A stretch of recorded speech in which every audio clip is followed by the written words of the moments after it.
It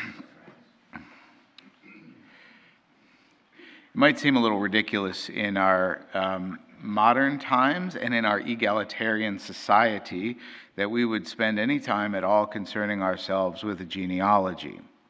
What does it matter from whom Jesus is born or who has legal and familial custody over him, when all that really matters is that he's the Son of God the Father?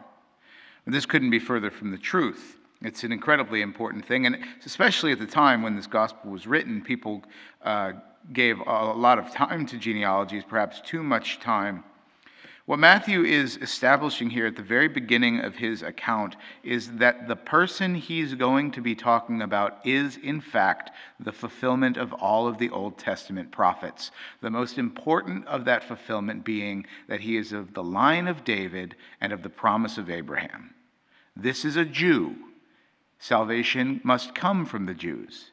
This is a son of David. Salvation must come from one, a Messiah, who reigns in the place and sits upon the throne of David. And so Matthew takes a lot of time here establishing Jesus' bona fide, not because Jesus needs it to feel good about himself, but so that we need it to believe in who he says he is, the Son of God. We are so far removed from this being important. We're so well established in knowing who Christ is and giving to him the, if not the sovereignty of our own lives, which we continually take back away from him day in and day out, but at least the title and the acknowledgement of his right to reign, his right to rule, to acknowledge him as the Son of God and not to question that. But we have to remember, during the early ages of Christianity, this, among many other things, were debated about Jesus. Is he really the Messiah? It was a big thing for Jewish converts to hear this passage and to have some validation, or some verification as to who this Jesus is and where he came from. Now, one of the prophecies about the Christ is that one will not know from where the Christ comes from. Oh, messing up my frums here. But anyways, and Jesus actually mentions this at some point. They're like, "Aren't you from Nazareth?" Or, "Yeah, aren't you from Nazareth?" And Jesus is like, "You don't know where I'm from," because he's actually from Bethlehem, right? And that's a little confusing. But what he's really kind of getting at when he says this is that I come from a place whence you know not, right? I come from heaven. That's where I'm from. I came down to earth through the Virgin Mary, born of David's line, in the household of Abraham, in the promise, the covenant of Abraham, to bring to you the salvation that you have so long awaited. I am the light of the world, right? And as we sort of begin our ramp up to Christmas, and there's kind of two phases to Advent, if you're unaware. There's the first phase of Advent, which just begins 25 days before Christmas or so, and then it goes forward. But as soon as specifically the 17th hits, which is today, we sort of move into this different phase of focusing a lot on O Come, Emmanuel.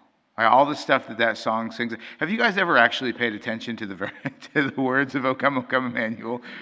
It's a really great hymn to actually just meditate on. Take it to a holy hour with you when you go, and just go through that O Come, Emmanuel. In fact, the December 17th forward days of Advent have what's called the O antiphons.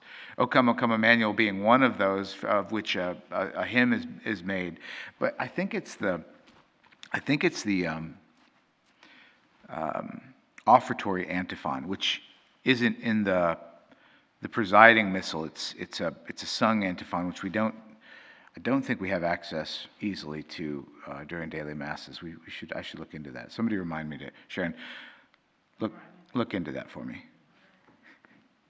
This is awesome.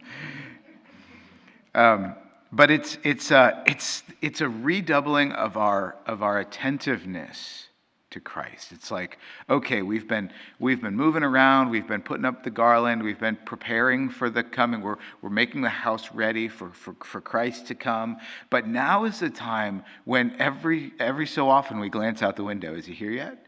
You know, we stop at the door and we peek out. He's not here yet. We stay up a little bit later at night. Is he here yet? We wake up a little bit early. Has he gotten here yet? Right? These days leading up to the Advent, the arrival, the Advent of Christ, these days of Advent are ones of the bride, really of the servant, right? The best man, of the bridegroom waiting up, looking for him.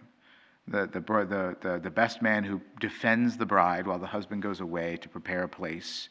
And as he's coming back for her to take her to himself, the best man is waiting, he's looking, he's paying attention, right? And that's kind of the disposition that we're to take in these last days of Advent, to really, really be attentive, to not let a moment of our day pass by where we're not remembering where we are, who we are, what we're about, and what this season is. We're anticipating the coming of Jesus. Now, we make good on that anticipation by celebrating his birth.